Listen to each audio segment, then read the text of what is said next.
محمد مصطفیٰ صلی اللہ تعالی علیہ وسلم کی بارگاہ میں نذرانے درود و سلام بآواز بلند پیش کریں اور بول کر پڑھیں اللہم صلی علی سیدنا و مولانا محمد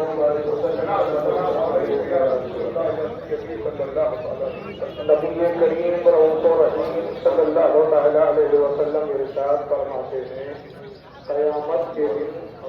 مجھ سے سب سے زیادہ قریب وہ شخص ہوگا جس نے کثرت سے مجھ پر مرنے کا پتہ ہوگا زیادہ بیٹھتے اٹھتے چلتے کثرت کے ساتھ کا کرتے رہے پڑھ لیے نا دوسرے میری اور مسلم جماعت کی جانب سے آپ سبھی حضرات کو مبارک ایک بات میری آواز میں آواز ملا کر کے